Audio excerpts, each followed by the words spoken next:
Good morning. With the help of Hashem, we are learning Yerushalmi Trumais, Perek Yud Halacha Hey.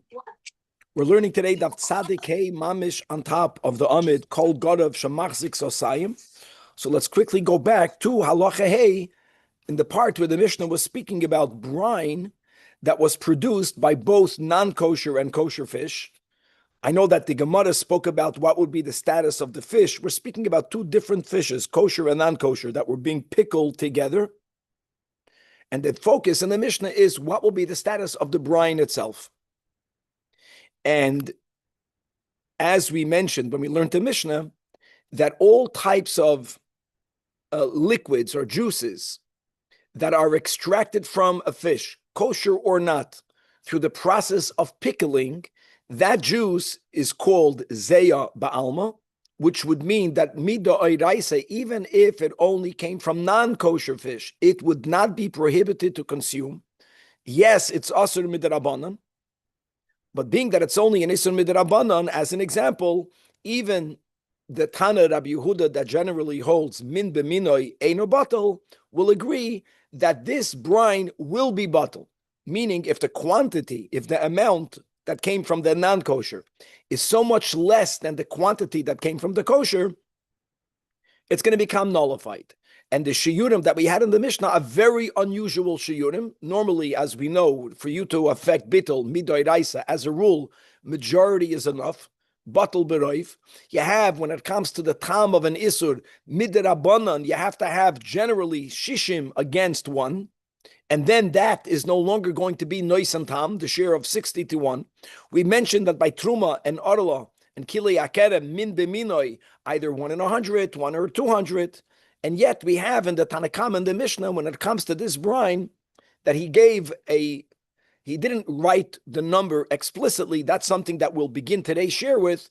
But when we learned the Mishnah, we explained that from what he said, it comes out that if you have 1 in 960, it's still going to be prohibited.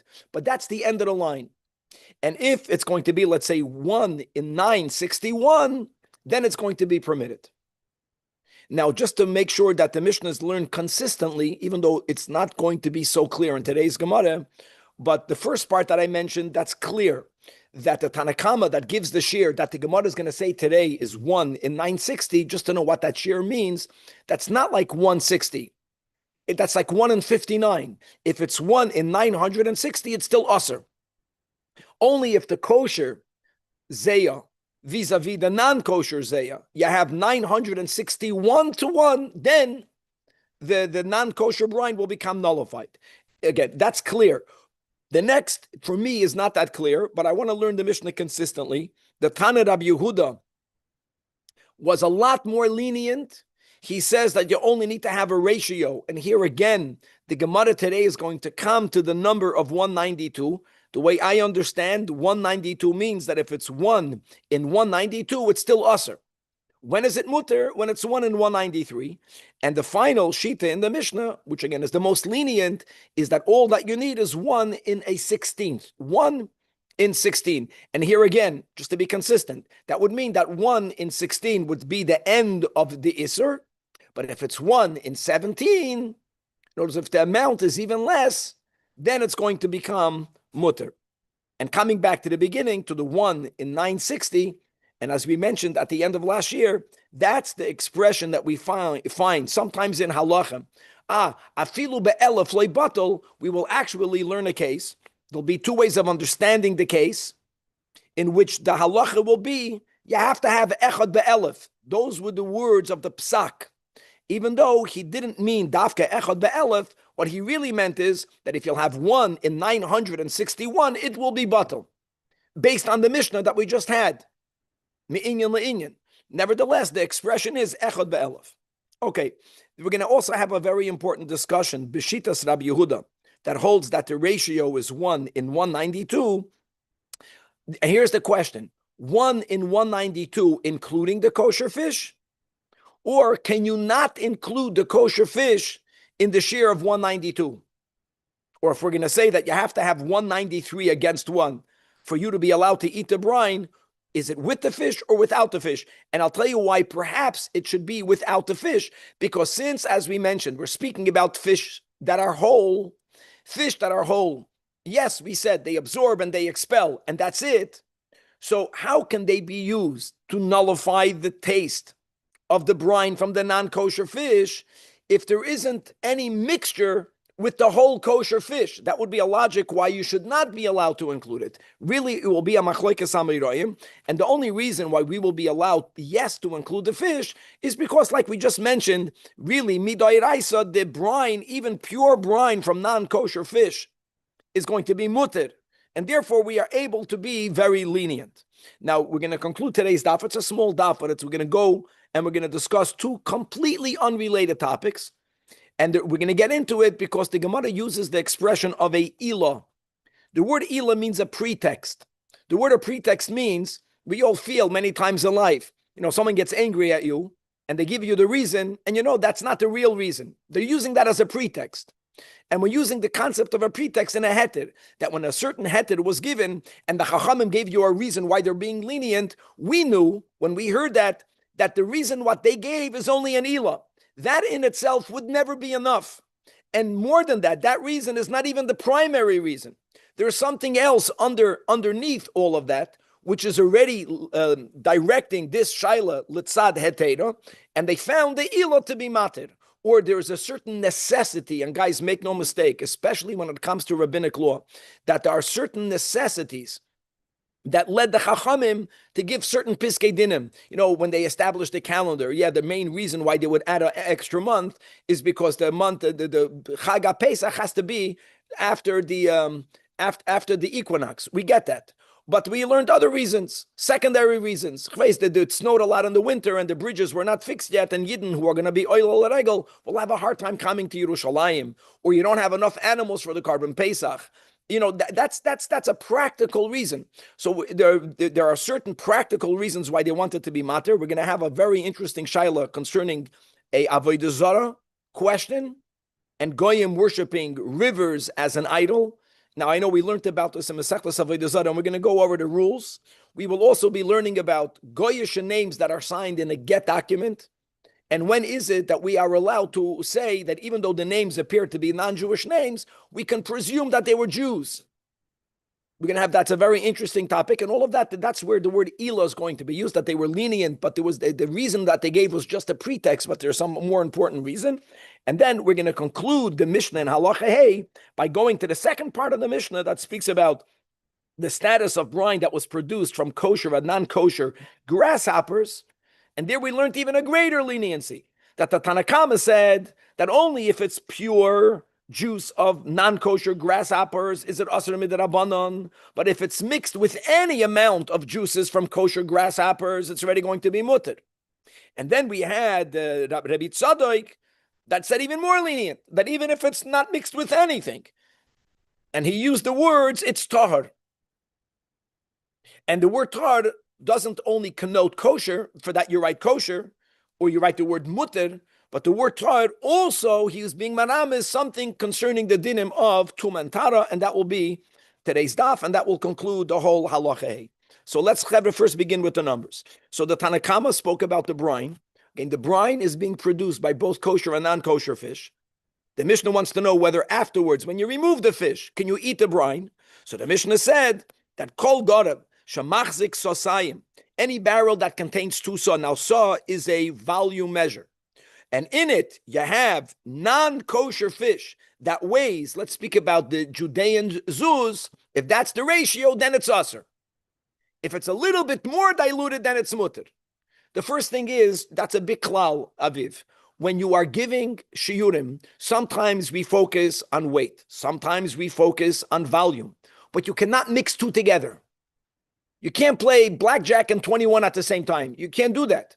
So if you're speaking about sosayim, which is a volume, then when you speak about the non-kosher fish, give a volume. If you're speaking about 10 zuz weight of the non-kosher fish, then when you speak about the kosher, give a weight.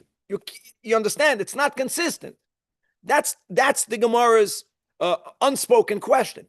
And therefore, it must be that even though for whatever reason, the Chachamim, when they chazer these dinim Baal Peh, they would say the rules, Kol God of Shemachzik Sasayim. They were not referring to the volume of Sasayim, but they were dafka referring to the weight of Sasayim. And now, why did they word it that way? I don't know. The Gemara is not addressing it. But just to appreciate how much in the Yerushalmi is between the lines. So that's the Gemara's kasha. So begins the Gemara right after the two dots, right? Kama Sasa Avda, which means how many zuz, how much weight does these two saw of water have for us to just get to the ratio? Like tachlis, what's the ratio? And we spoke out the cheshbon of 192. I'm sorry, 960.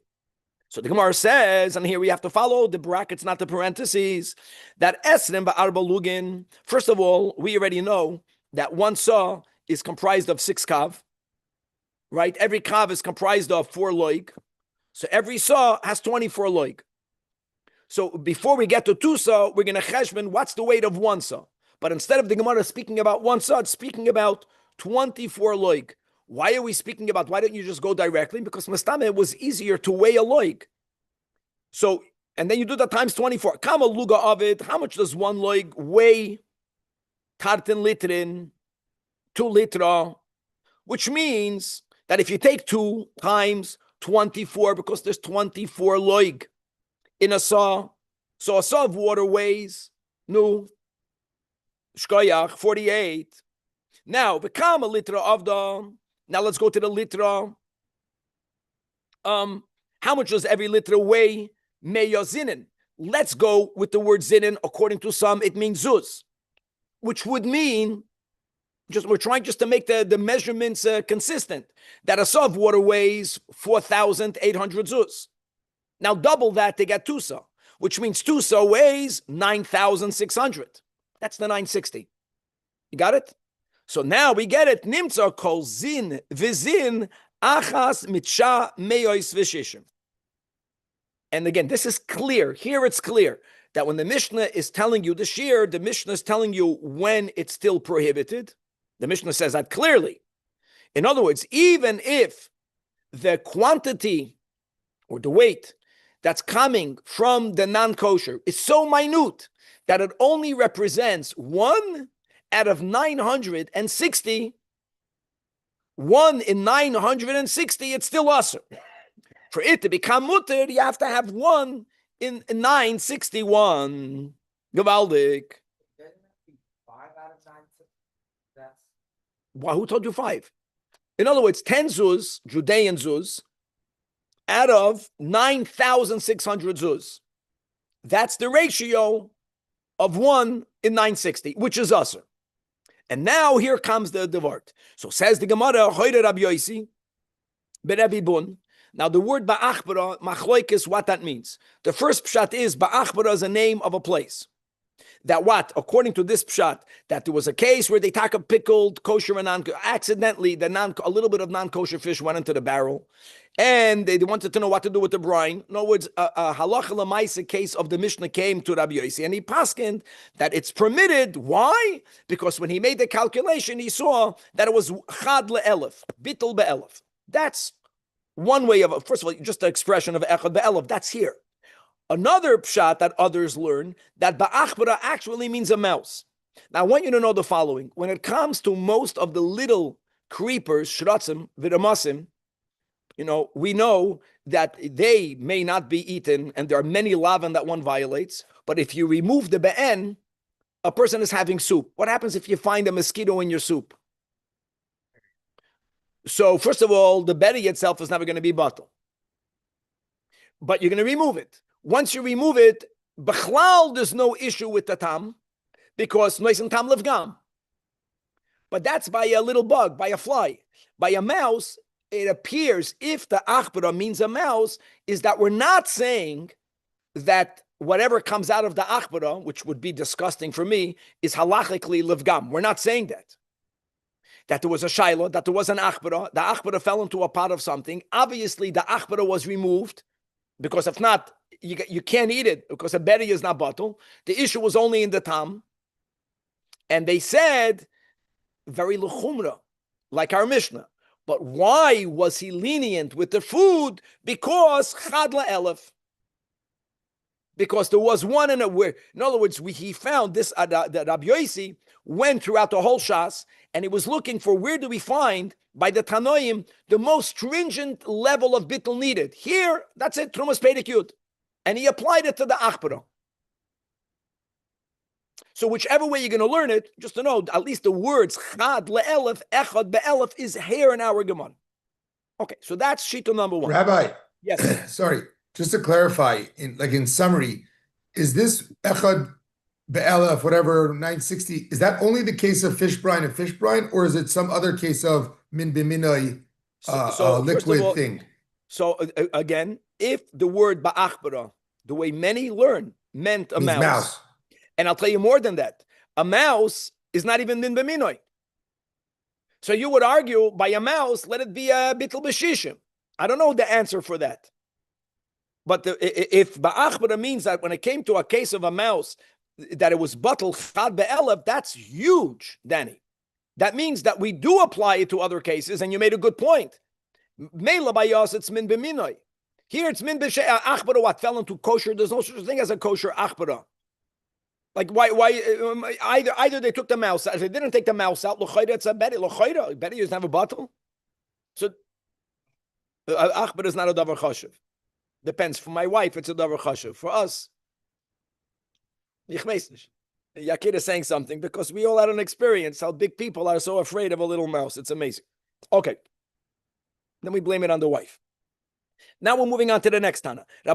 And now we're going into the sheet of Rabbi Yehuda. All I'm going to say is that just like here, clear, the Mishnah said the words, right? What were the words in the Mishnah? The Mishnah said that tziroi asur. The Mishnah says that when you have the two sons, the 10 zuz, tziroi asur. So in other words, the ratio of 1 in 960 is still problematic. But that's the end. If it's 1 in 961, then it's mutter. Oy bazoi, I just want to be consistent. Then when Rabbi Yehuda is a lot more lenient, he says you don't have to have that disperse. No, even if it's a revius bisosayim. Now we already know this osayim. We already established that a osayim is 9,600 zuz. But here he's not even going into zuz, and he's going into a revius. So first of all, just to know that a revius in sosayim in the measurements is 1 in 192. 1 in 192. And when the Mishnah says that Rabbi Yehuda Oimer, Revius Sosayim, just to know, if you want to go look in the Mishnah of Tzadik Daladam and Beis, the Mishnah doesn't say Tziroi Asur. He doesn't say that. I know that. When Abiyasa says Echad Meshisha Asur, boy, again, the Mishnah doesn't say Tziroi Asur. I'm saying that because when you learn the Gemara now, it might appear to everyone learning it that 1 in 192 is already mutter. I'm not clear. So I don't know. But whichever one. So it's either 1 in 192 or it's 1 or 1 in 193. And yeah, very good. Very good. I see just the notes over here. Yeah, echad be'elef, that makes sense because if it's 1 in 961, it's too little of a number. They always round things off. Chazal always round it off. Echad be'elef taka doesn't mean you have to have mamash echad be'elef, but it means you have to be very close to that. Okay, so back, Rabbi Yehuda. So like we mentioned in the words of introduction, now, why are they asking this on Rabbi Yehuda? To me, it makes sense. Because this share of 1 in 961 is so chomer. It looks to me like they would allow you to count the kosher fish.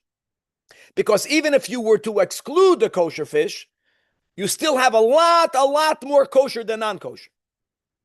That's my word. Once you're already coming to the next two Tanoim, to Rabbi Yehuda and Rabbi Yasa, they're already a lot more lenient. Guys, 1 in 192 is already less than the shear of Arlen Kili Akerem. I know it's a lot more than 1 in 60. But now they want to know whether you can use the fish in the 192, or if you need 193. Can you count the fish itself to create that volume? Or no, you have to have 193 or 192 of juice of the kosher fish, keneged echad of the juice of the non-kosher fish. Can you include the fish in the side of the heter to have already more mutter to nullify? Or could you not count the fish? Why should you not be allowed to count the fish? Because don't forget, the Mishnah spoke about That was the whole part we learned in the Gemara. With the fact that Mishnah only spoke about the tzir, I mean, basically the Gemara could have said it with different words. What about the fish? Mishnah didn't speak about the fish because there's a possibility, like we learned two Tanoim, that's what we learned at the end of last year. There are two brises. One brisa says that the fish remains mutter, even if the tzir is asur. How can that be? Because since the fish are whole, if you put the kosher fish and the non-kosher fish at the same time, it's amazing. Even if the tzir is asur. So the kosher fish is laying in non-kosher juice, brine. It won't absorb it. We know it absorbs kevan. Yeah, it absorbs when you put it in. But when you put it in, the non-kosher fish also absorbed. Then they both were toilet at the same time. If they're whole, they don't take it back in anymore. So it remains kosher. So if the kosher fish remain kosher, even if you don't have the right ratio, because it doesn't absorb and it doesn't expel, so that would be a logic why you should not be allowed to count a fish. No, it's not mixing. Bittul means it got mixed up together, right, Aviv? If they didn't get mixed up together, how can one be mevatel the other? Just because you have in the world a lot of tzir kosher. Who cares? It's not mixed. So again, the seichel would say, of course, you cannot include whole fish. No, the Gemara has a havamina that you could, and the reason for that would be, don't forget that this tzir midoraisa is completely mutter legamri. Does it work both ways? I'm sorry? Does it work both ways? Meaning we're saying that the mutter fish doesn't count. What about the usser fish? If there was some of them floating in there, some catfish. Non-kosher fish for sure are not counted. We don't count. Lekula. It's like we even if it's the fish are floating in the tzir, that's right. You have to pretend like there's no fish, there's just tzir. That's right. And then figure out the ratio. That's right. Because we just said because the fishes are not taking anything in, they're not expelling anything out when there's a problem. So we have like this. Rabbi b'shem Rabbi Yosef Rab Chanina.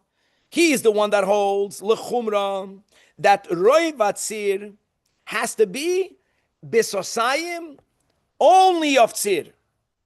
No, you cannot count. You're consistent, Danny. You can't count the non-kosher fish. Don't count the kosher fish. Don't count the fish. That ratio is only tzir versus the tzir. And he writes in the brackets, he wrote befedish. Ve'ein dog tahor matzel.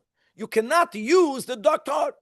However, one second. First of all, that's one statement. Now, before I go into the Rabbi Ila, who argues with him, now that we quoted the statement of Rabbi Abo, B'Shem Rabbi Yosef Rab Chanina, Amar Rabbi Abo, interestingly, the second statement is not B'Shem Rabbi Yosef Rab Chanina, that Chashvis Yosa Korav Lemosayim. In other words, just like we had before, and we said Echad Be'elef, right, Kavan, so it's just an approximation. Really, what we're saying is correct. It's 1 in 192, whether it's or 1 in 193, whichever number.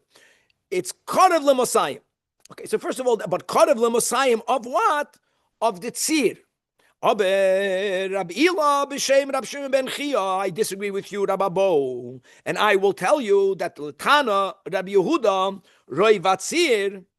Listen to the words. He writes clearly. You have to have a lot more kosher, but to come to the number of sasayim, you do cheshben, you do calculate, you do include both the dagim and the tzir, because since the brine is only asur midrabanan, gesundheit, include the fish. Also, uvda kume Rabbi Yoshia, and here obviously, it was a case where, depending whether you paskin like Rabbi Abo or whether you paskin like Rabbi Ila, accordingly the tzir would be mutar or asr. So it was near that borderline. And what did Rabbi Yoshia? V'hoida Kain, look inside the last marafulda. V'hoida Kain, the word, how did he get that? And he paskin like this. We paskin like what? So guys, remember a klal. The word hoida means heter. Not just because koyach the heter adifa, just really be'emes, a moire hoira'a means someone who knows enough of halacha that they can paskin lehetera. Mamish. V'hoira kain, b'tziruv dag, that he added the fish, umisbatel. Okay, daf tzadikei amid beis. And now we're going to bring a braisa that appears to be a support to Rabbi Ila. which would be great, which would be another reason why Rabbi Yoshia paskin like Ravila lekula. What does it say in the Braisa? Braisa is speaking about the same scenario, right? And when you have the Braisa is speaking about Shitas Rabbi Yehuda, and you don't have enough from the non-kosher. You don't have enough of the kosher to be mevatel the non-kosher, and therefore it's a problem. Let's go that the problem is when it's 1 and 192. It's still a problem. But Medvar Mamurim says the Braisa more that we have in the Mishnah. Bisman sheshoyle rishoin umaniach lefanav. When you are picking the fish out of the barrel and you're placing the fish in front of you, what are you benefiting, Aviv, when you are taking the fish out and you're placing them in front of you, is that you know for sure how much kosher fish you have. That is where Rabbi Yehuda, that's when you got the right numbers. You're looking for a number, you're looking for the roiva into saw. That's only if when you're taking the fish out of the barrel, you're placing them in front of you. And then, umatza ba kashir hazeh, then you can be certain that none of the kosher fish was lost, because all the fish are in front of you. And since you're certain that none of them are lost, you know that you only have sosayim. You don't have more than sosayim. You see in the barrel how much non-kosher fish is there, deroiva. So I'm going to go with the way I'm learning. So you know, vadai, that it's only 1 and 192. It's not 1 and 193. You know that for sure, because all of the fish are in front of you. But in contrast, says the Braisa, but if you are taking the non-kosher fish out, but instead of putting it in front of you, before you calculating exactly how much kosher there is, you put it behind you. Now, guys, when you are in your kitchen and you put something behind you, normal hate, it's not running away. But if something is not in front of you, there's always a possibility that maybe there was one extra fish that now you're not seeing, that was really there. Avol yoiser, afilu yoisim geshir hazeh, it's going to be mutter. Wowie. He's saying that if you don't have the fish in front of you, when you're making the calculation, you are allowed to say, maybe there was another kosher fish. And that maybe will allow you to hit the ratio needed, Litana Rabbi Yehuda, to be lenient when it comes to the brine. End of Braisa. Now, what does that prove? If we are never calculating the kosher fish to begin with, like says Rabbi Bo, L'maynaf Kamina, if the fish was placed in front of you, or if you placed the fish behind you, you're not using them to hit your sosayim regardless. Clearly, the Braisa is predicated on you using not only the tzir, you are using the kosher fish to come to the share of kosher. You know how many non-kosher fish are in there. Roiva, you're not counting the tzir, and you want to know against what? The tzir that's in the barrel, you see, you can weigh, you can measure the volume. Now, since the Braisa is telling you that if you put the fish behind you, you can even go at kedei kach and say maybe there was another fish that was lost, and now you have more than what you need. And be mater is a raya that you use the fish, and that's that. The Gemara is not saying to Yufta the Rababo, but in the Bavli we would say that, and we already said halacha lemaisa. And another klal just in the Mishnah. Whenever Rabbeinu Hakadosh writes a story in the Mishnah after a machlekes, he's paskening like that. Like the Gemara has the same rules probably. After we had the machlekes, the Gemara has told you a story of Rabbi Yoshia. We pasken like Rabbi. That concluded. But now I want to understand something. What logic is there? What are you telling me, Aviv, that when you put fish behind you, and you were counting, you remember you put up 10 fish behind you, maybe there was 11. You're not going to find in other areas of halacha that you say that. That's called a pretext. If you see, you're limited. That's all you have. The moment it's not in front of you, you are allowed to say maybe there was more. So the Gemara says that's called a pretext. That's called al yedei ila. Without us allowing ourselves to use something very insignificant to come to a kula, no one would be allowed to say that. There's no normal halachic grounds to say that some of the fish was lost. I want to make that clear. And yes, sometimes we use a pretext.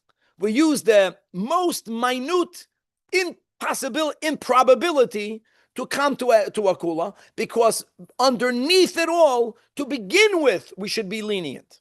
The real reason why we're lenient is because tzir that comes out of a fish when it's pickled, midoiraisa, is b'chlal, a non-thing. It's zeya ba'alma, and even if you only have tzir from a non-kosher fish, midoiraisa, you can eat it. That's the real reason behind anything. Now, ironically, the fact that you need to have, according to the Tanakama, 1 in 960, wow, it's min hakotza el hakotza. I know that. And even according to Rabbi Yehuda, well, first of all, we already said min b'mino is not batal, it is batal. And even though it's batal, you have to have 1 in 192. That's also a big chumrah. But on the other hand, so it's both things together. We're being very machmer. But since the whole thing is midrabanan, when you find the leniency, don't use this to any other area in halacha. This is called an ila. This is a pretext. You put the fish behind you and maybe you lost a fish. Normal hate, we don't never say that. And the Gemara just wants to show you that there are 2 other areas that the Gemara will bring over here where we give up psak. And when we read it, we know this is really a pretext. It's called an ila. It's a cover-up. There has to be something else that's missing. And what will that be? Next case number 1. That gevunta I kalkalt. Now, gevunta is the name of a river. And I just want to chazer a couple of halachas that we both learned in Masechtas Avodah Zarah and that we review every year with the Rambam. When people worship an object as an Avodah Zarah, in many cases, that object becomes asur bahana. Now we got a problem. You know how many goyim worship the sun? You know how many goyim worship different parts of the world?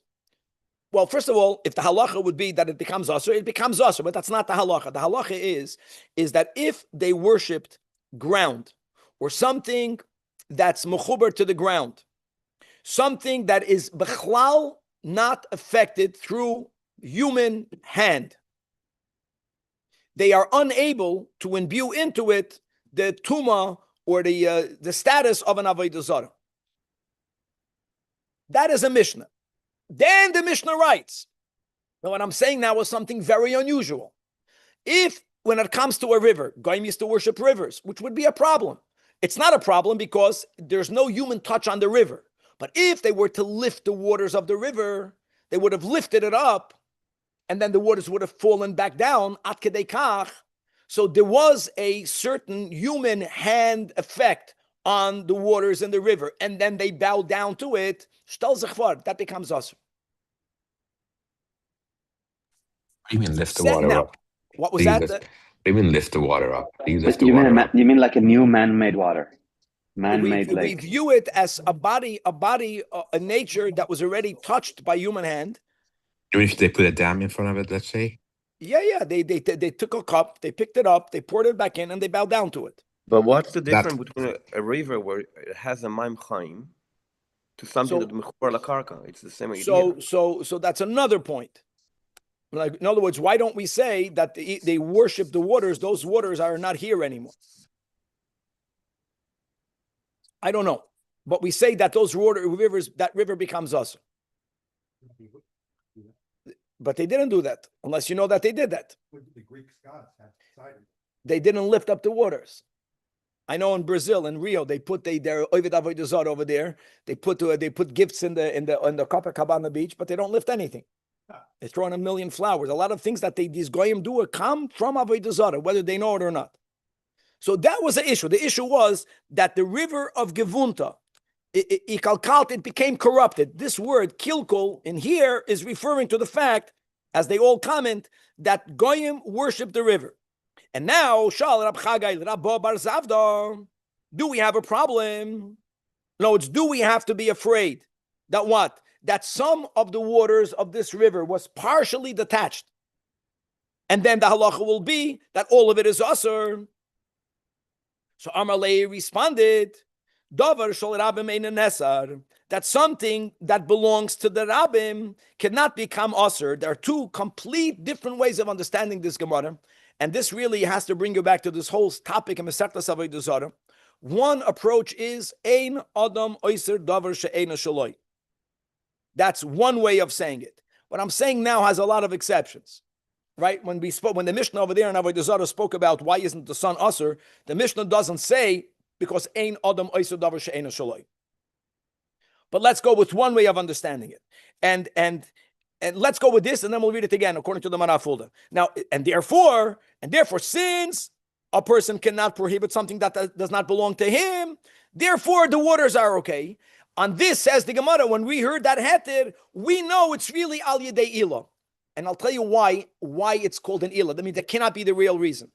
Because the halacha regarding rivers is that they belong to the townspeople in which they find themselves.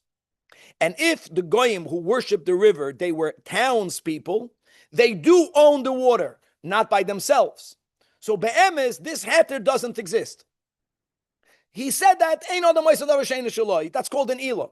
So what would be the real reason? The real reason is that the chances that they partially or completely detach some of the water before is something that if you didn't see it happen, you don't have to say it happened.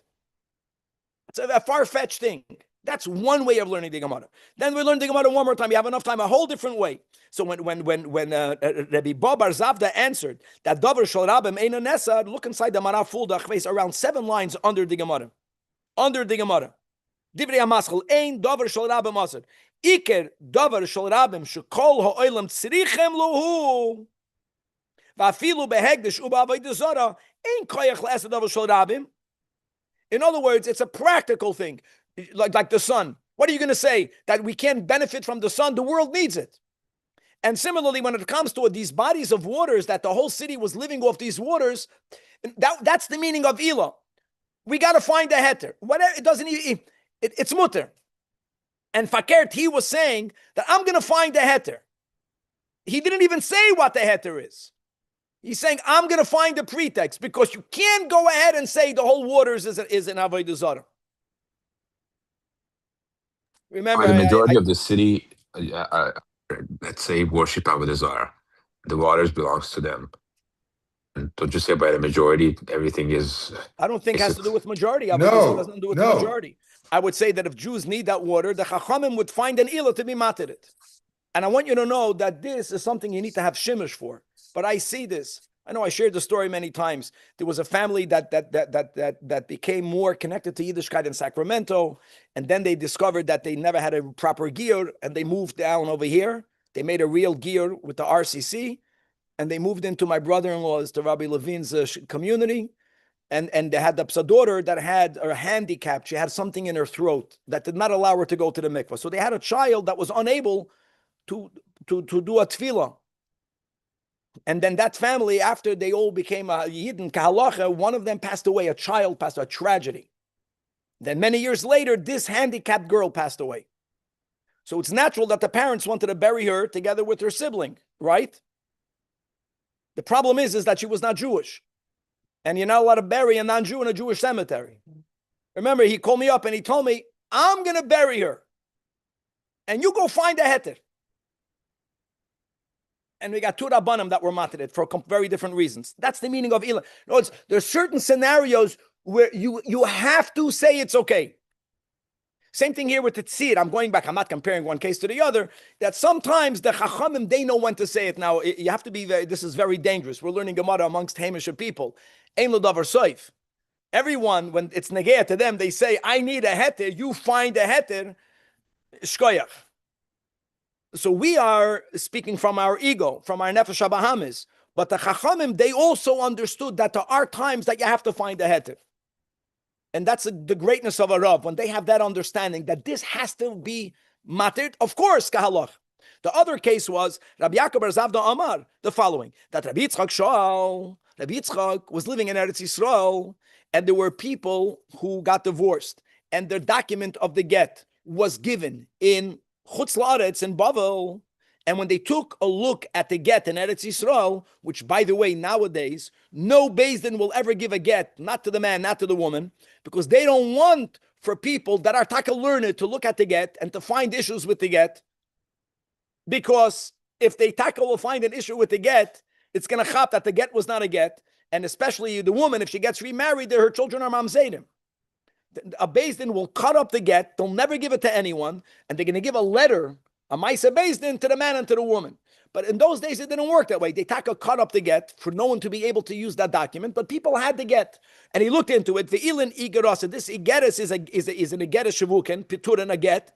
And you know what they read? They read the names of the witnesses. Who signed on the get? Someone called Goyas. Goyas, it's how ironic that in Bayons, in Yiddish, a Goya is a shikse.